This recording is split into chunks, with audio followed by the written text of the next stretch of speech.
Nuke New, all you legendary heroes out there, and welcome to Undeclared Bajor.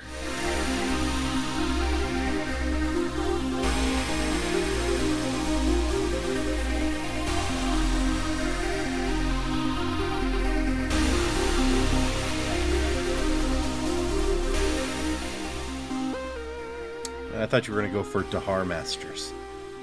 I think I did Dahar Masters. Yeah, maybe. But this is Undeclared Bajor, the best Star Trek DS9 discussion podcast. My name is Fletcher. About to say hello is Data. Hey! So it's just the best? We didn't go for, best in this time? Well, I mean, it's the best. Period. It's the best. Yeah.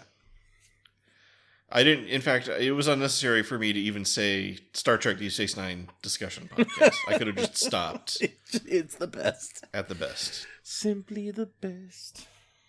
But today we're going to discuss Star Trek DS9, Season 7, Episode 7. So, auspicious number there. Once more, Unto the Breach.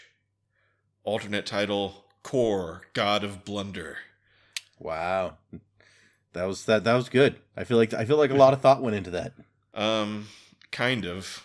I was like, what are the Thor movie titles? I was like, Kor, Love and Thunder. Oh, yeah, Kor, God of Blunder. Peek behind the scenes. This episode originally aired November 11th, 1998. That's the 80th anniversary of the end of World War I. Oh, 11/11, yeah. If that's significant, I don't know. That date that was designed so you would easily remember it in history class or whatever. Yeah, exactly. And it's the day... It's either the day of or the day after my brother's wedding anniversary. I don't remember. Yeah, it's not really important to remember other people's anniversaries. It's fine. Yeah, he remembers it, so that's all that's important. Now I'm looking at what else happened on November 11th. Apparently Constantine VIII died on November 11th in 1028, ending his uninterrupted reign as emperor or co-emperor of the Byzantine Empire of 66 years. So, oh wow, what a tenure! Yeah. What else? The Mayflower Compact is signed.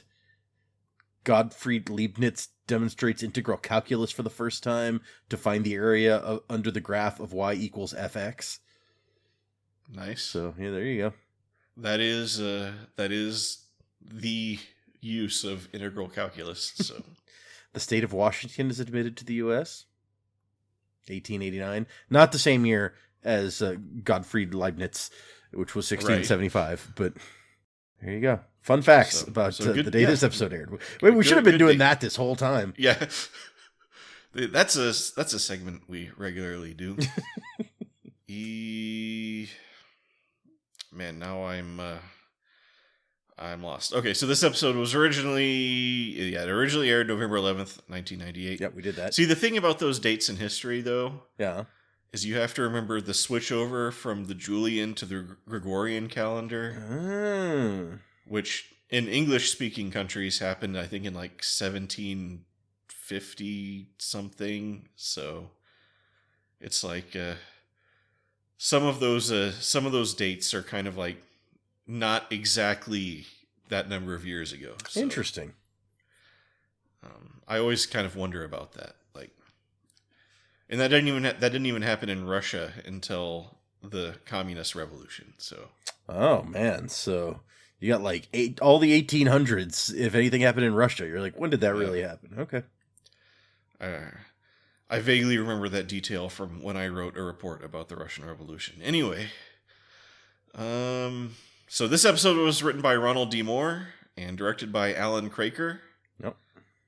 And Sarah Lofton is in the episode. He has 10 words of lines. Yeah, apparently he had a bigger role at one point in the episode, actually, because there's a deleted scene where Quark is in the bar and he's all like, oh man, I failed with Ezri, she's gonna get back together with Worf, and Jake is trying to cheer him up by making him a drink. Huh. And so it's just Quark pours out his heart to Jake, and Jake is getting flustered because he's trying to concentrate on making a drink. And Quark keeps distracting him and keeps getting it wrong. And eventually the scene was cut for time. So, he that sounds like a fun scene. I feel like it makes the ending where Quark talks to Jake about like how Ezri loves him. I'm like, if there'd been more Quark and Jake in this episode, that ending would make more sense. Right. Yeah. We'll get to this when we get to it, but that ending of that story was very abrupt. But just a notice, we will be discussing spoilers up through this episode, but not after this episode. So you can watch along with us if this is your first time watching Star Trek DS9, and we won't spoil any later stuff for you. We're not going to spoil the fact that like Quark and Ezri end up together or whatever, so it's all good. Yeah, we will totally not spoil that. Exactly. The weird, disturbing, steamy love scenes, we won't talk about any of that. I mean, when we get there, we will, because how can you not? But we're not going to talk about it today. Right. But sometimes we spoil other stuff, so watch out for that, because we don't care. That's not Star Trek Deep Space Nine. We already spoiled the ending of World War I. Yeah. So, well, sorry. We spoiled that it did end. Yeah, and when. Yeah. But, first things first, how do you feel about the title, Once More Unto the Breach? Okay. Which, is that from that poem, The Charge of the Light Brigade? I want to say it is. Let me confirm. Okay, so no, it is not. It is from it is from Henry V, Act 3, Scene 1. Ah, okay. Oh, not going to find out about what's happening in this scene. In this famous speech, King Henry urges his troops to enter the breach they have made in Harfleur's wall. Wait, if they've made a breach in the wall, why is breach in quotes here? I thought the breach was in quotes because it's metaphorical, but no, they've actually made a breach in the wall. Okay. I don't know. Okay, so Shakespeare reference, pretty classy. Well, yeah. Actually, yeah, there's a whole thing in here. We'll get there. Okay. So do you have any feelings about the title, or? Okay, so I don't feel that it's a title that is inappropriate for the episode. Sure. I feel like it fits. I feel like it's not memorable enough that I'm going to know that this is. I feel like that could be a lot of episodes. Sure. Yeah. It's a cool title, but hard to pin down to this episode. Yeah. So I feel like it's okay. It's okay. Core God of Blunder would be way more memorable. And I like how there is a note in here that I could have just looked at. The title comes from William Shakespeare's Henry V, Act 3, Scene 1, as Henry rouses his troops before an attack on a French castle. And then, like, the entire speech is in here. Which is that the St. Crispin's Day speech, or is that a different speech? There's no mention of St. Crispin's Day. Was there supposed to be a mention of that in the speech, or is it just was on that day? There is a mention in the speech, but that's also the Band of Brothers speech. Lend the eye a terrible aspect. Now set the teeth and stretch the nostril wide. Hold hard the breath and bend up every spirit to his full height. Oh, ye noblest English. Speech. Yeah. So there's none of you so mean and base that hath not noble luster in your eyes. So the note in here is this speech is generally regarded as the finest battle-rousing speech in all of literature. In fact, it was previously quoted by Chang in Star Trek VI and Bashir in Armageddon Game. Oh, wow. So some Star Trek pedigree with this. I guess so. This quote. Okay. So we open with a cool new-looking establishing shot that actually shows the Defiant parked at the station. Yeah, right? Inside the station, Chief O'Brien and Dr. Bashir drink beers and quarks, having a debate about Davy Crockett at the Alamo. We come in right at the end of the debate, but Miles seems to be of the opinion that Crockett died fighting. His reasoning is that if Santa Anna would have captured and executed Crockett, then he would have considered it a point of pride, and I guess O'Brien's logic is that Santa Anna would have bragged about it. Yeah, made a big deal out of it in some way, and people would know. Although it took me a little bit of thinking to decipher what he was talking about. Apparently there's a little bit that was either unfilmed or cut here where Bashir talks about Travis drawing a line in the sand during the battle. So I don't know. All right. Julian, on the other hand, reasons that Crockett was well past his glory days, and given the opportunity, he probably would have just surrendered. Yeah, you got to be young and strong to be willing to go down fighting, I guess. 49-year-old people are never badass, according to his logic. Yeah. O'Brien says he's not saying for sure Crockett didn't surrender, just that there's no proof. So apparently, and I don't think that I picked up on this, but it says, as hinted at in this opening conversation, Ronald D. Moore based this episode on the legend of Davy Crockett and the Battle of the Alamo. Yeah. Also, the notion of the legend being more important than the fact recalls the 1962 John Ford movie, The Man Who Shot Liberty Valance. Nice. Also, The Homecoming with Lee Nollis, who was based on the Jimmy Stewart character from Valance. So there you go. All right. In proud Deep Space Nine tradition. Yeah. We got to go back to the Westerns. But then Worf butts in and says they're both wrong. All that matters is what you believe. If you believe the legend, then Davy Crockett is a legend. If you don't believe it, then he was just a man, no matter what happened. And so, yeah, he's just a man, and it doesn't matter what happened. I'm like, well, right. I mean, for the purposes of a discussion, why would it not? Even if he did fight to the death, it wasn't awesome enough to seal his legend, I guess. I had to go back and look at that establishing shot. You can't see the Defiant. That's cool. There's an Excelsior class ship at an upper pylon, and there's something in the background. I can't tell what it is supposed to be. Like what kind of ship? Yeah, I don't know. So Worf Worf makes this point. He's like, you know what? I think I'm going to go do an episode about this theme. Good thing you guys got your lines in early and don't have to get shoved into the weird Quark and Ezri misunderstanding story. It's really, it's hardly even a B story. Right. Like, this is one of the tiniest little tacked on stories we've seen. Yep. Then Worf struts out of the bar. Back at home, Worf's doorbell rings. It's Kor. Remember him? And we get what the notes in here refers to as let me make sure I say it right. This episode features the very rare sight of Worf wearing his full Starfleet uniform, but without his baldric, when Kor visits him in his quarters.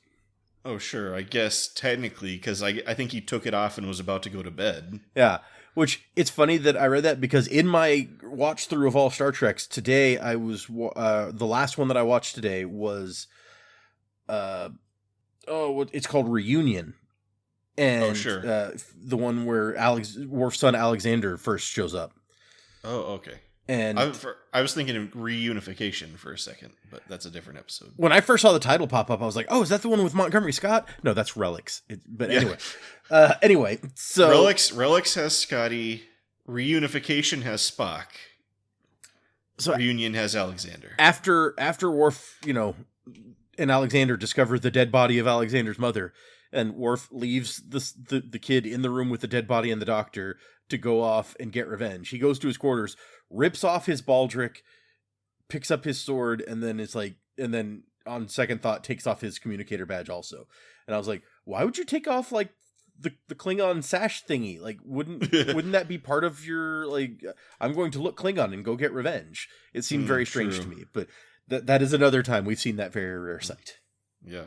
Nitpick of the week for a different show. Yeah, for a completely different series. Yep. So, yeah. Kor accepts Worf's offer for some blood wine and offers his condolences about Jadzia. The same vintage of blood wine that Nog got from our talk last episode. Yes, he does correctly identify the blood wine as 2309. So, very good palate Kor has. But Worf says Jadzia died a warrior. I mean, I assume nobody was there to see it. Yeah. I mean, she had her hand on her gun, or something. Not that you would know that after she died, but totally. She was wearing her phaser to the temple for some reason. I don't remember what the logic for that was, but if I recall, the logic was that the writers wanted her to be able to go down with a gun. Uh-huh. So Kor asks Worf how the war is going for him, and Worf says, Kicking ass, taking names. Can't complain except for, the death of my wife that we were just talking about. But that part of the war was not great, but I've had better wars. The rest of it going pretty good. But Worf is like, how about you?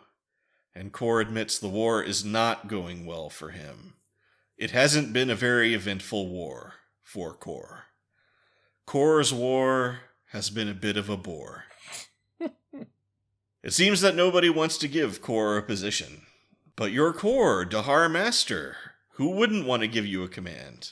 Well, you see, explains Kor, aside from being Kor, Dahar Master, I'm also Kor the huge asshole that everybody hates. I mean, yeah. He's also, as we've seen before, Kor the, famous drunk or whatever. True. And then suddenly all the memories of the Sword of Kahless incident come flooding back to Worf. And he's like, oh, right. Yeah, Worf makes a lot of fuss in this episode about how they're friends. I'm like, that's not the message that I took from most of that episode, the one time you guys met. When they were constantly trying to murder each other over a sword. I mean, maybe that is Klingon, bro bonding. I don't know. That's true. It's true. Anyway, says Kor, since you're pretty much the only person left who doesn't hate me, can you help me get into the war so I can die like a warrior? Later, General Martok is in his office with his sassy old assistant, Darok. Yeah, have we ever seen this guy before? Because we need more of this guy. Yeah. More Darok, please. They're filling out paperwork and not having a good time. Also, he has this giant set of horns on his desk that are really obtrusive in the shot for a little bit. I don't know what's up with that.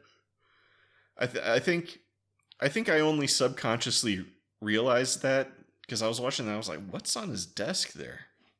It wiggles violently and it's right in front of Martok's face as he's talking for part of it. And I was like, what is this? But yeah, Martok is very happy when Worf shows up. Worf says, okay, so hey, I was just talking to Kor, the Dahar Master. He's been having trouble getting a command, but Martok cuts him off. He's like, don't tell me you want me to give him a ship. Hell no. That guy's a huge asshole. And then he gets really mad and kicks Worf out. Yep. I like the note in here that Ronald T. Moore's like, yeah, I based this rivalry between these two on class issues because of how these actors portrayed the characters. He's like, John Colicos always played Kor as this aristocratic and to-the-manner-born Klingon who ruled by divine right. And J.G. Hertzler played Martok like a guy. Like a common soldier who worked his way up through the ranks, so it just made sense. And I was like, I don't know that I ever read any of that into their portrayals. I mean, maybe Martok feels like just a guy. It kind of tracks. But yeah, Worf walks out of the office like, holy cow, what was that about? No shit. Later, Martok tells Sisko about his new battle plans. He wants to take 5 birds of prey behind Dominion lines, fly around wrecking shit up, then fly out. Ah, good old-fashioned cavalry raid, says Sisko. What a hard word to say. That feels like a Charge of the Light Brigade thing right there. True. Cavalry, yeah. Sisko's like, you want me to bring the Defiant?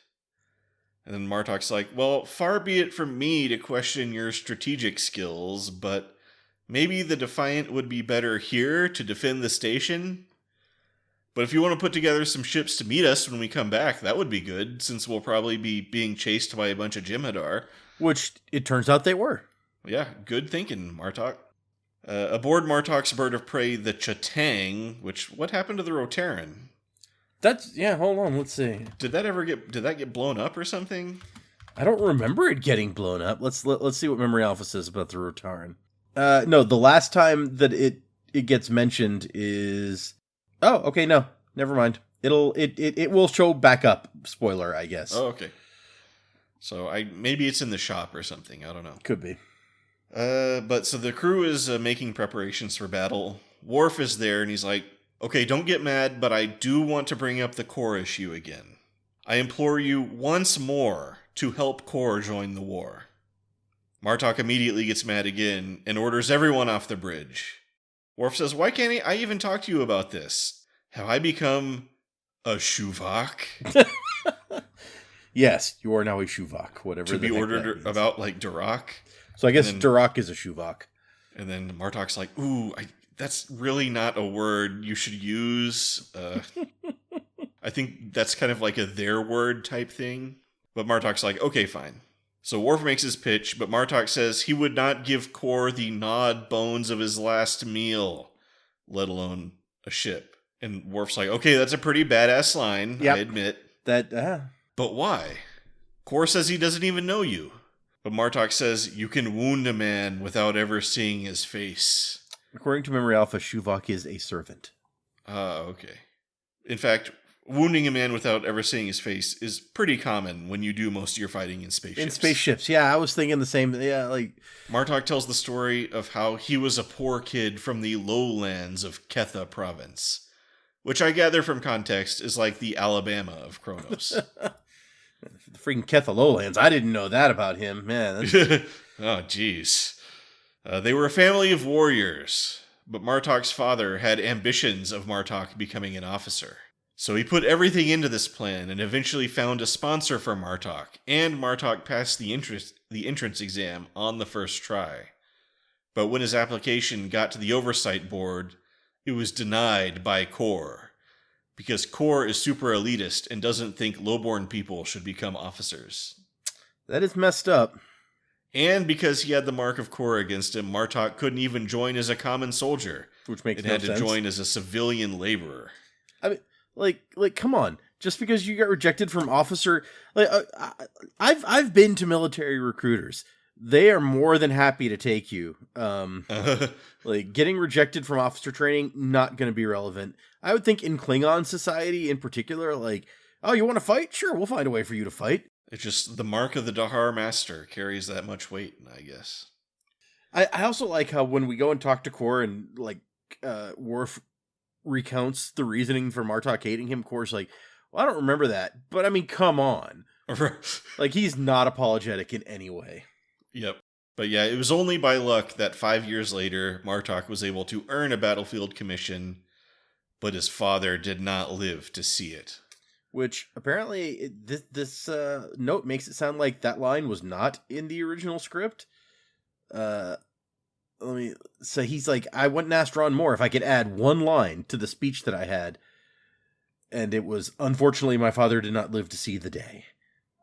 Oh. That, for me, rounded out the character's choice to never forgive, to take his hatred of Kor and his resentment to the grave. Yep.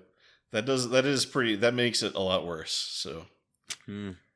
But, so you see, says Martok, I am quite sore at Kor for this slight of yore. You guys can't see me, but every time I'm shaking my head. Okay, yeah, says Worf. That's actually pretty horrible. The thing is, I already kind of gave him a commission, and then Martok laments that Kor's name opens doors wherever he goes, while Martok's name closes them. I mean, not anymore. You're like the leader of all of the Klingon military. Well, he still has that chip on his shoulder. It's like Nixon, he's always sensitive that he didn't go to an Ivy League school. Also, even after he's like the president of the United States. I find it interesting that Worf is like, I used my own authority to get him a position. By the way, it's on the ship that you're going to be on, despite the fact that I knew you hated him. Like, that's the part of it that I'm like, was that the best idea? I don't know if he maybe even did this before he knew Martok's objection. Yeah, maybe. Or he thought it was just some petty, dumb thing. He was like, don't worry, I'll get you the job. Like, and then he heard the story. He was like, oh man, that is pretty bad. So Worf is like, yeah, sorry, I didn't know quite what a huge asshole he was. I mean, he tried to murder me for a sword that one time, but yeah, this is even worse. Yeah. And Martok's fine, whatever, just keep him away from me. So Worf heads to the promenade and finds Kor reminiscing about breaking into the Duke's harem on Renavi with Dax. Good times. Ezri says, how could I forget that? And I say, I don't know, because that sounds pretty unforgettable. I mean, I guess it depends on what happened once you got into the Duke's harem, but... I imagine some pretty fun stuff happened. I don't know. Then Ezri sees Worf standing there awkwardly, so she excuses herself and gets back to work. Worf breaks the news to Kor that Martok isn't going to give him a ship, and Kor says, Kesh, which I assume is a bad word. Something like that. And then this is the part where he's like, did you by any chance blacklist Martok from the military for being from the Ketho lowlands? And then, as you mentioned, Kor says, I don't remember that, but that does sound like something I would do. Yeah. Yeah, he's... You've been among this democratic rabble Right. too long, Worf. I know your bloodline. We're noble. And I'm like, dude, Yeah. you're really doubling down. Yeah, Worf is like, dude, what the hell? And then Kor is like, what are you, some kind of communist? Well, also, Worf is now, like, a member of the House of Martok. I feel like that should be offensive to him. Yeah, he's like, I technically am of that house now. Like, I don't know how I feel about this. But yeah, Worf he just thinks to himself, like, ugh, this guy's the worst. But hey, look, I got you in as a third officer of the Chitang. And then Kor's like, no, okay, I'll take it. And just to be clear, says Worf, this makes us even for the time I tried to trick you into jumping into that bottomless chasm. Oh, and stay out of Martok's way. He will not even know I'm there, says Kor, making a promise that has never, ever been kept in the history of television. Yeah, and I mean, given that the very first thing he does is report for duty to Martok, like, I feel like we knew that this was not gonna... I mean, I guess you do have to report to duty for duty, but maybe like waiting till like everybody's on there, then like strutting onto the bridge and being like reporting for duty is not the way to do it.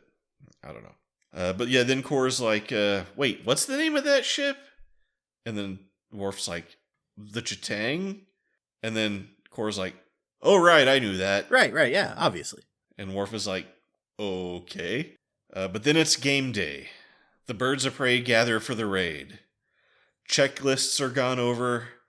Kor reports for duty on the bridge of the Chitang, much to Martok's annoyance.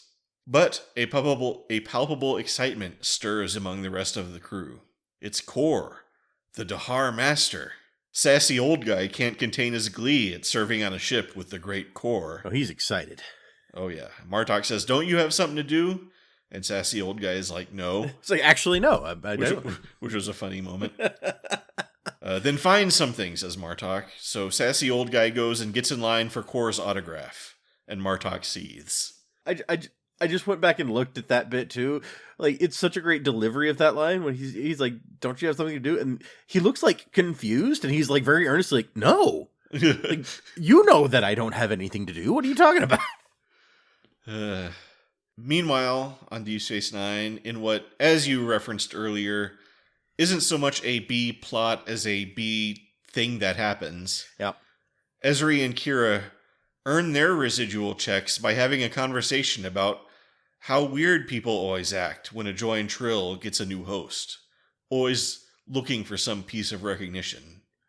Ezri admits that the previous 5 hosts all went through this, and so I guess the hosts before that were so lame that nobody cared. Yeah, you know how it is. Then they joke a little bit about what a horrible counselor Kira would make.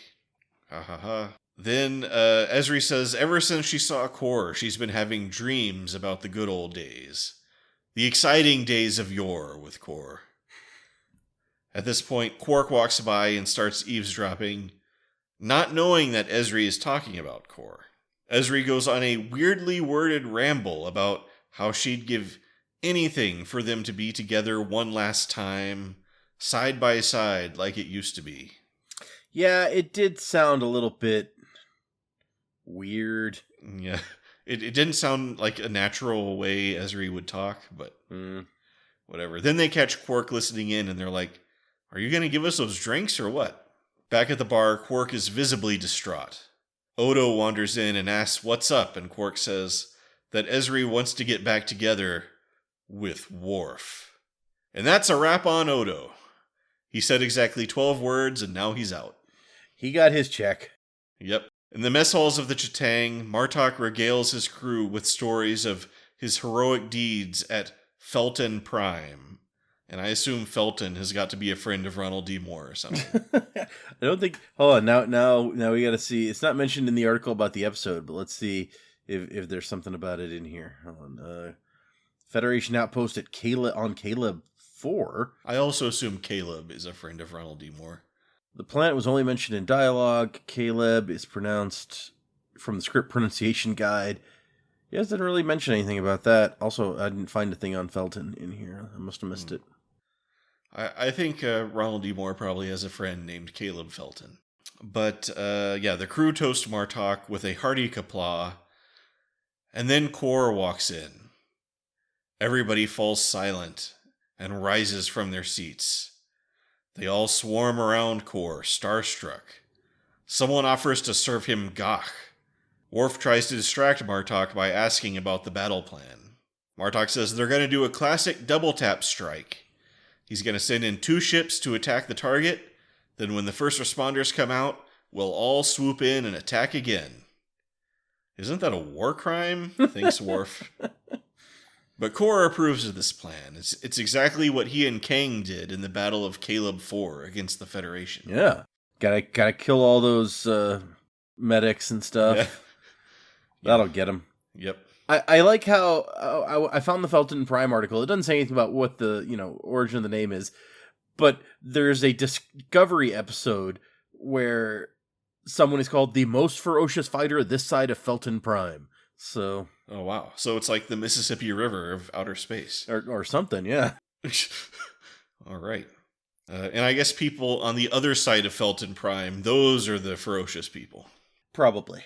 But anyway, yeah. So Kor mentions Caleb Prime, and the crew is like, "Oh man, that sounds like a way better story than the one Martok was telling. Tell us about that." As they hang on his every word, Kor describes how the cloaking device was a new invention back then.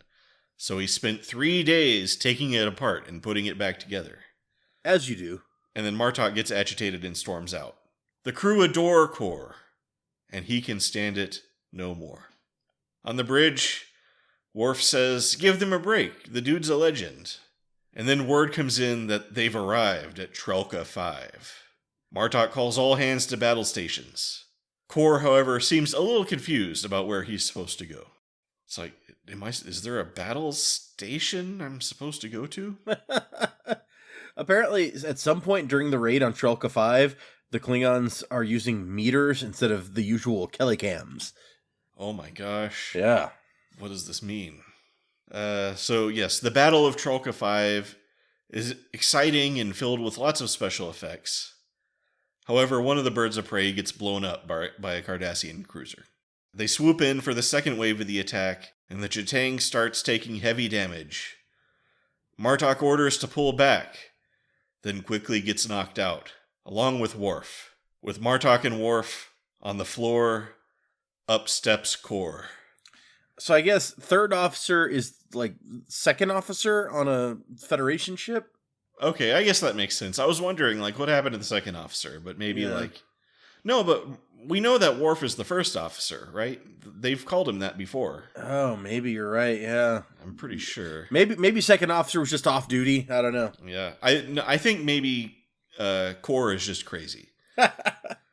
So Kor orders another pass, which Martok tries to override, but they go in and take more damage. And then the captain and the first officer of the Orantho are killed. Oh no. I don't think we even learned the name of the ship that got... No, we do learn the name of the ship that got blown up. You said it earlier, yeah, they but say I forgot it. Kor is exhilarated and orders them to open a channel to Kang. Caleb 4 will soon be theirs. What? Says the crew. Then Kor tries to order them to prepare to board the base, which we learn has a garrison of 10,000 troops. So that doesn't sound... I mean, that would be pretty badass, but... Probably would not go very well. No, you don't want to do that. It was the Malpara that got destroyed, by the way. Okay. It's important to keep track of these ships. Kor launches into a speech about how the Federation will rue this day. But Martok has had enough and pulls out his diktach and throws it right at Kor's face. Yeah, it was a badass move, I have to say. That was a great throw. But Worf catches it, also quite impressively, and punches Kor. He's like, maybe a knife to the face isn't necessary. I'll just punch him. I mean, also, if either of you is conscious, you're in charge. You could just take over. Yeah. I don't think you need to punch or knife him. Well, like, Martok was down there trying to give orders desperately, but nobody was paying attention to him. Okay. But with sane people back in charge of the attack, they retreat and head off to their next target. Martok orders Kor off the bridge, and a crew member shows Kor the door. Maybe there are a few too many of those, I don't know. Back in the mildly amusing misunderstanding storyline, Ezri strolls into Quark's while Jake leers creepily at her. I mean, yeah, he said she was cute earlier, so... I guess, okay. This continues the Jake likes Ezri story or something. But she tries to give Quark her drink order, but Quark cuts her off and starts giving her a heartfelt talk about how it's a mistake to try to get back together with Worf. I'm not trying to get back together with Worf, says Ezri. Yeah, I mean, like, he it's literally like a 2-minute long monologue that Quark does. Yeah, and then Quark's like, oh, my mistake, how embarrassing. End of story. I like that she's like, this was very embarrassing for you. Yep.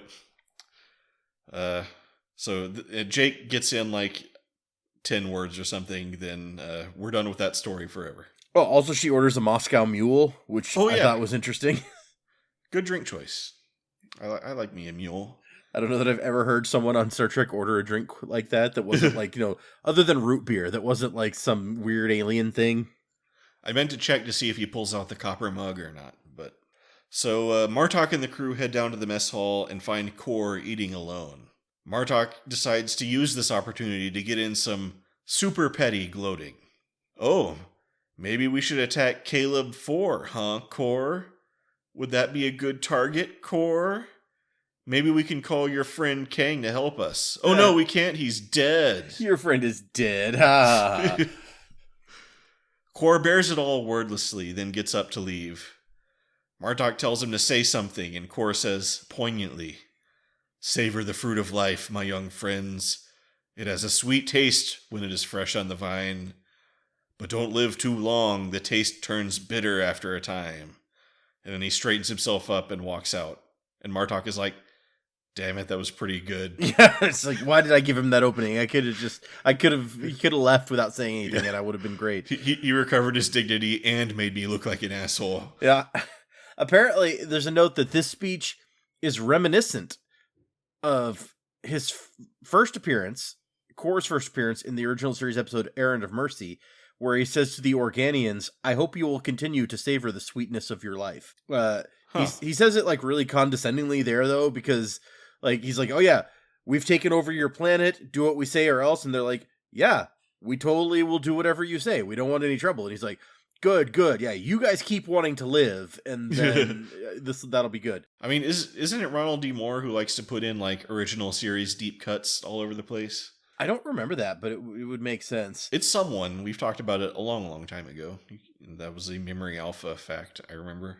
But this also notes that his first appearance in Star Trek was 31 years previous to this in that original series episode, Errand of Mercy, and this would be his final role before his death on the 6th of March, 2000. So I guess he didn't act much in those last couple of years.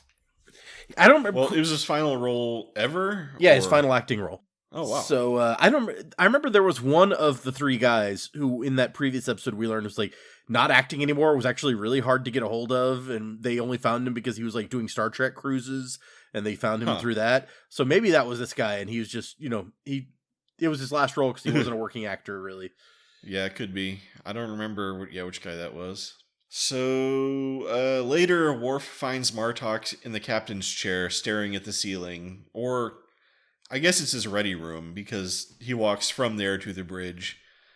The layout of this ship is a little confusing at points. I feel like we've seen before that it's like the same thing. Like, I feel like the captain's quarters are also the ready room just off the bridge. Oh. But I could be making that up. But Worf is like, yeah, I took Kor off the duty roster. Maybe it was a bad idea to make him third officer. And then the camera pushes it on Martok while he makes a soul-searching speech about how for 30 years he dreamt of seeing Kor humiliated. But now that it's happened, he got no joy from it. Worf and Martok decide to talk to Gowron to see if they can get Kor some kind of face-saving assignment on Kronos. Then word comes in that they're being chased by a bunch of Jem'Hadar ships. They have a long-range tachyon scanner that can penetrate their cloaks, so RIP cloaking devices, I guess. Yep. R.I.P. cloaking devices forever. Will never be Yep. useful again after this, I guess. Because, I mean, they've got this technology, so... Yeah, unless an anti-long-range tachyon scanner device gets invented or something. I'm sure that every episode with the Dominion from here on out will involve us being stymied in our attempts to cloak by their amazing long-range tachyon scanners. Yeah, cloaking devices will never work. But the Jem'Hadar ships are gaining on them, and they'll be in weapons range in 2 hours and 12 minutes. The Federation reinforcements are in the Calandra sector 3 hours and 45 minutes away, so that is a difference of 1 hour and 33 minutes. I mean, if only there was some way to bring those ships closer to meet in the middle, but... Like, calling them and having them get closer? But I mean, your cloak is already blown. You might as well just turn that off. Right, yeah. Get some more power from that, maybe. But sadly, this is a classic Star Trek problem of one number too big, the other number too small. Worf figures that if they could force the Jem'Hadar to drop out of warp for just 10 minutes, that would give the Klingons time to rendezvous with the Defiant. So somehow that 10 minutes will close the 1 hour 33 minute gap. I assume it's the difference between, like, flying super fast and standing still, but... I have no clue how that math works, but okay. Yeah. Worf says they can probably pull it off if they blah blah blah blah blah blah the deflector. But that would only buy 2 minutes. Worf says it will work if I hang back to fight them for 10 minutes. And then we get this reasoning that the Aranthos captain and first officer are dead, and the Sliven's deflector is broken, and the Ning Tao's captain is too young and inexperienced. And that other ship blew up. So that leaves Worf. And Martok's like, okay, but you're a person, not a spaceship. But no, apparently Martok does deduce that Worf intends to take the Ning Tao on the mission. So the ship with just the young, inexperienced captain. Well, yeah, get him out of there, and then... Yeah, the one where the captain is dead, let's not take that one. It would be a suicide mission, most likely, but Worf figures he could pull it off with a skeleton crew of 6 volunteers. Luckily, Klingons live for this shit, so that shouldn't be a problem. Oh yeah, I'm sure they had volunteers out the wazoo. Oh yeah. Martok agrees to the plan, but old sassy guy looks thoughtful in the background. I bet Martok was like, I'll volunteer, and Worf's like, wait, well no, that would defeat the whole... Oh, right. So old sassy guy goes down to Kor's quarters with a plate of food, which is for him, not for Kor. I love that bit where it's just like, I'm not hungry. He's like, good, because this is my food. Yeah. He's like, yeah, we're old people. We eat when we're hungry. We don't, stand on ceremony. And he goes on a typical old person rant of, man, young people these days. He tells Kor about Worf's plan, and Kor says... It can work if they confuse the Jem'Hadar sensors with a spread of torpedoes. An old sassy guy is like, see, this mission needs an old experienced person, not a dumb young person. Yeah, can't have millennials screwing this up too. Yeah. Yeah, in typical old person fashion, if they come up with an idea, they assume that the young people did not come up with the idea. And then later he's going to go down and tediously explain to Worf the fundamentals of warfare, as if Worf doesn't do this for a living. But Kor is like, hell yeah, I'm in. And old sassy guy says, it has been an honor serving with you, Kor, son of Rhinar. And Kor is like, oh, I thought you were implying that you were going to come with me. Yeah, like, don't you want to go? And he's like, oh, no. No, that's not what I was saying at all. I'm a Shuvok. I can't go. I'm not. it wouldn't work. So Kor finds Worf in what I guess is the transporter room. He said Worf later says it was just outside of the transporter room. Okay, well, it looked like... Is the transporter room that tiny little cubicle with the transporter in it? I don't know. But Kor says, is there anything you want me to tell Jadzia and Stovacor? But before Worf can even answer, Kor hyposprays him. And Kor's like, yeah, don't worry, I'll tell her you love her, and stuff. And then he gets on the transporter pad and beams out, saying, long live the Empire, to nobody. Yeah, they don't have transporter operators on Birds of Prey. Sure. So the Ning Tao swoops around to make its historic last stand. Old sassy guy brings Martok a bottle of blood wine, saying, if the Ning Tao succeeds, you can drink their courage, and if they fail, you can still drink their courage. That was kind of an overwrought way to say that, but good sentiment. I love that Martok's like, wait, on the bridge? Like, we're Klingons. We don't get drunk on the bridge. Yeah, everybody knows that. But I guess we're out of time and or special effects budget, so an officer just watches the fight on a TV screen and narrates what's happening. The battle commences and Martok says, "Die well, Worf." But then Worf strolls in, perfectly timed, and says, "Today was not my day to die." He was waiting just outside of the door to, like, make his entrance at the right moment. He's like, "Oh, yeah, like, when should I do this reveal?"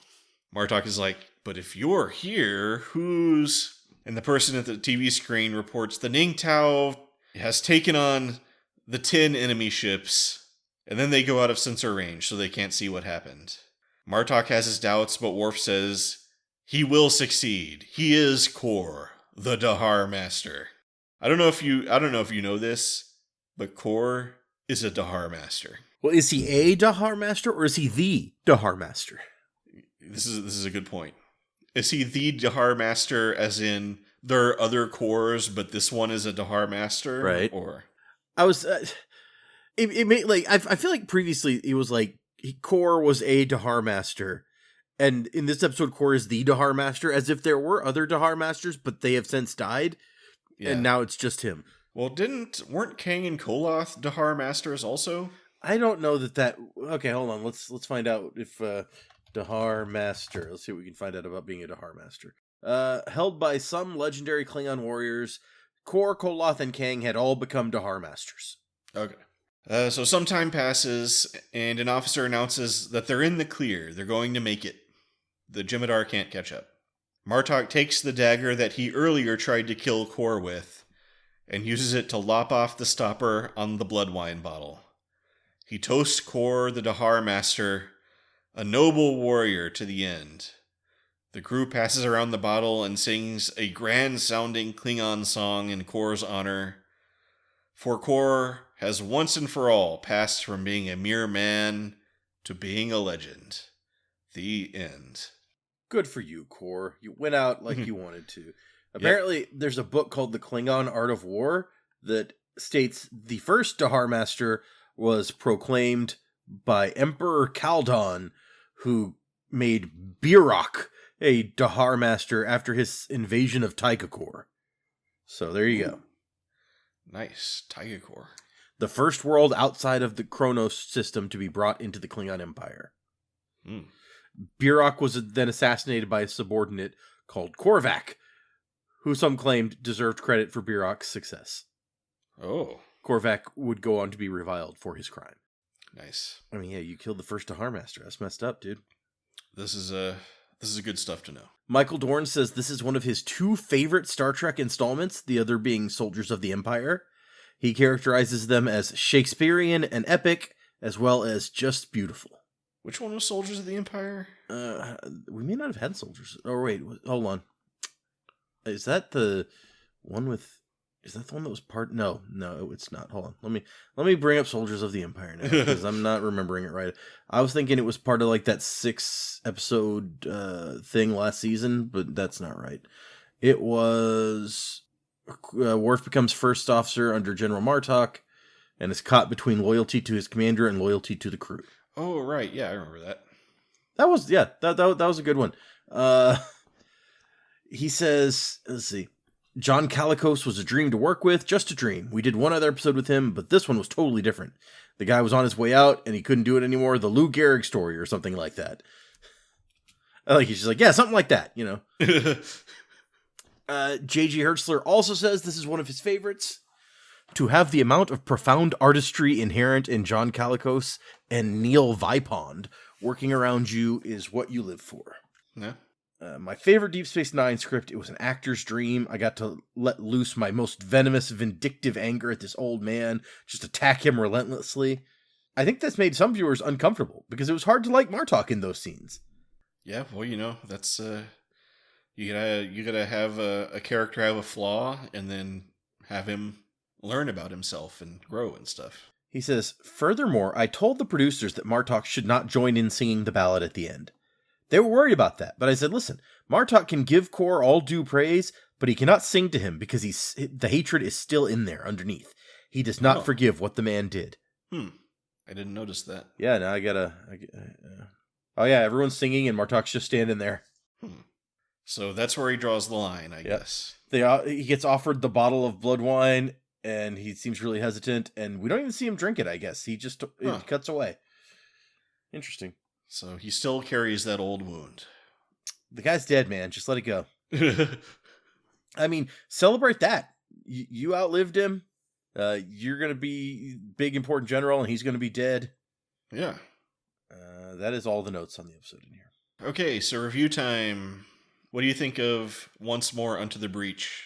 So, I think there's a lot of good that you could say about the main story here. Obviously, the B, not even plot, but B thing that happened one time. That it's like a sitcom misunderstanding that gets played very dramatically and then is done. And so it seems like a big waste to me, quite honestly. But I guess not a big waste because it wasn't big. It seems like a waste of that like 3 minutes that it took up, 2 of which was Quark making that speech for no reason. Well, it's like, what's the minimal thing we can do to get all the rest of the cast into the episode? Yeah, we're off on a Klingon ship. We got to do something. Yep. So that obviously was whatever. But I like all the beats of the main story, I think, are done well. Like, Kor shows up, Kor can't get a thing, Worf gets him a position, and then it turns out that maybe even there was a good reason that Kor doesn't have a command, because he's getting older and is not all there anymore. Yeah. And then he gets humiliated, but he gets to like nobly, go out fighting in the end. Like, I can see when he says it's kind of Shakespearean. It feels in some ways like Shakespearean in a way that like some of those old Westerns have that very sort of Shakespearean feel to them. Sure. So I think all of that, I think that conceptually it's real good. I think that the, Kor is bringing it. Like, Kor always brings it. He's fun to watch, but he can still bring that like dramatic at the right moment. And I think he does a good job of it. And obviously, Worf and Martok, what's not to like there? Sure. It is hard for me to watch though.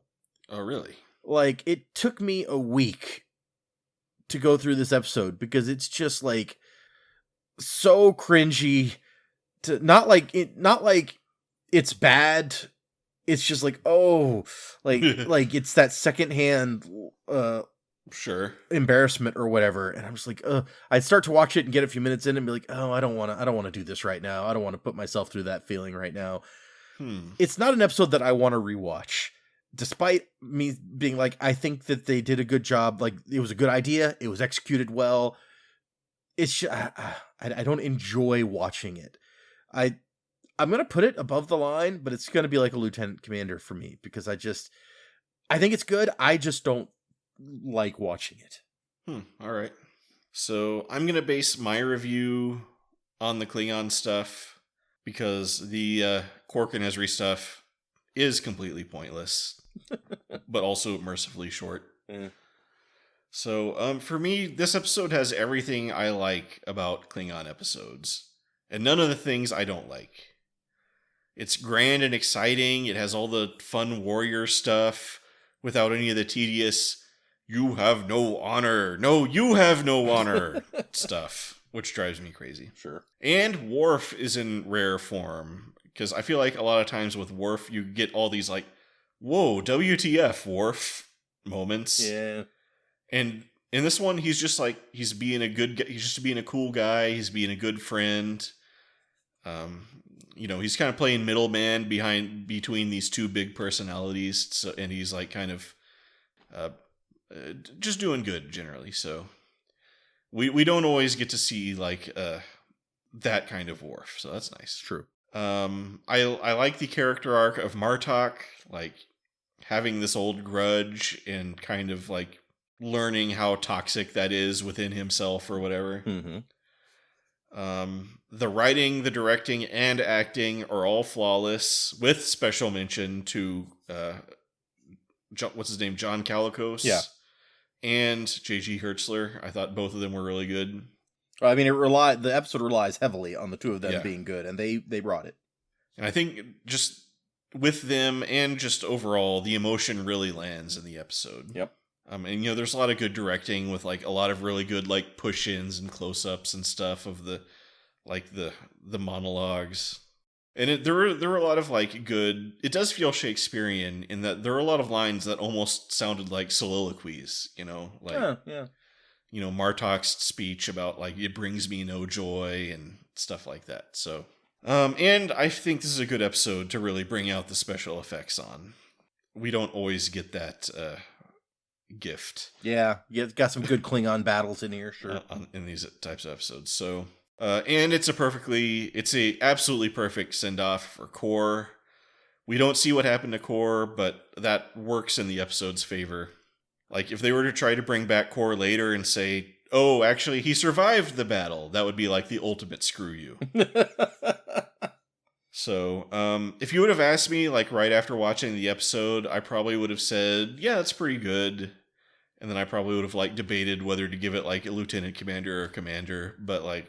As time has passed in the last couple of days since I've watched the episode, it's like really grown on me. So, it's kind of the way like the very best like, books and movies and TV shows, like, they kind of take you a little while to digest, I guess, and then you kind of realize how good they are. So I am going to go ahead and grant this episode the rank of captain. Nice. Just a really good episode. And kind of, I think, played on my expectations. When we're doing a Klingon episode, I never quite know which way it's gonna go. Like, sometimes they're really great, and sometimes they're just like, man, you're not a very good dad, Worf. Yeah, you got like sons and daughters or whatever, or the one with Kern, and it's just like, oh man. Yeah, as far as Klingon episodes go, I agree. This is a good, and it's not even like the one, like you said, when we had the one where they're trying to get Jadzia into Stovokor, there is often a lot of like, what the hell, Worf? Like, really? Yeah. And you don't get that. Oh, yeah, that one was pretty, So, yeah, on this one, Worf is just, he's like, you know what? I'm here, let's just do this. So, I appreciate that. Yeah, Worf, you're right. He's like a go-between for these two, and really, it's like Worf is just like bringing these two big people into the story and then stepping back and letting them do their thing, except for the one time he has to I just rewatched it. It's a great moment where he sees what Martok is getting ready to do and has to start moving before the knife is thrown so he can catch the knife. Yep. It's like moment. I guess like these are both supposedly really good friends of Worf, and he's like like when you have two friends that are like beefing with each other and you're just trying to like, oh, come on. It's like, can you stop this? This is really like messing me up. Stop throwing knives at each other. Jeez. Yep. Can't. Are we doing the thing where we're throwing daggers at each other's faces? Come on. So you got any final thoughts about that episode? No. I've said what I said. So that's our discussion of Once More Unto the Breach. Thanks for listening. If you like that one, maybe you'll like our discussion of the previous Kor episodes, Blood Oath, Sword of Kahless, or Trials and Tribulations. So I toyed with calling this episode Kor 4 More Kor, which is a joke I stole from Red Letter Media, but from Thor 4 More Thor. Man, was he? Yeah, I guess he is the guy in the Tribbles one too. I'd kind of forgotten that until you mentioned it. I thought that was him. I think you're right. I didn't go back and double check. I had to like look it up. Hold on. There's oh no, that's Koloth. Oh, that's Koloth? Apparently, yes. According to the entry for the Trouble with Tribbles episode. Okay, never mind. Strike that. You can go listen to the Trials and Tribulations review. It's also good. Yeah. Yeah. It's a good review. And it's a good episode. When I watched Errand of Mercy, the first appearance of Kor, I went and read the entry on that too, and apparently there was an idea to try to like and I don't remember if it was Core or if it was another one of these other like Koloth or Kang. I think it may have been Kang, but there was an idea originally as they got into like season 2 or whatever of the original series to like have a recurring Klingon nemesis for Kirk. And so it's like he would keep popping up and like they would get this relationship going where they kind of have like this mutual respect and but also, they're very dangerous to each other. Mm-hmm. And then the next episode came up where they needed a Klingon commander, and it was like the person who happened to be writing that episode was just like, what? No, why would you? How weird would it be if like space is so huge and he just runs into the same guy again? No, that makes no sense. We're gonna make this somebody else. Huh. So I guess that guy would not approve of like Gul Dukat and Wei Yun and stuff. Yeah, maybe not. In a way, Gul Dukat. In a way, it makes more sense in Deep Space Nine in general, actually, because like, oh yeah, true. They're stationary, and also Gul Dukat has a personal relationship to the place that they are stationary in. So yeah, that's true. Yeah. Anyway, if you want to listen to our past episodes and maybe future episodes, if you live in the future, then you can find those wherever you're listening to this. Hope the future's working out for you. Yep. Hope that future is good.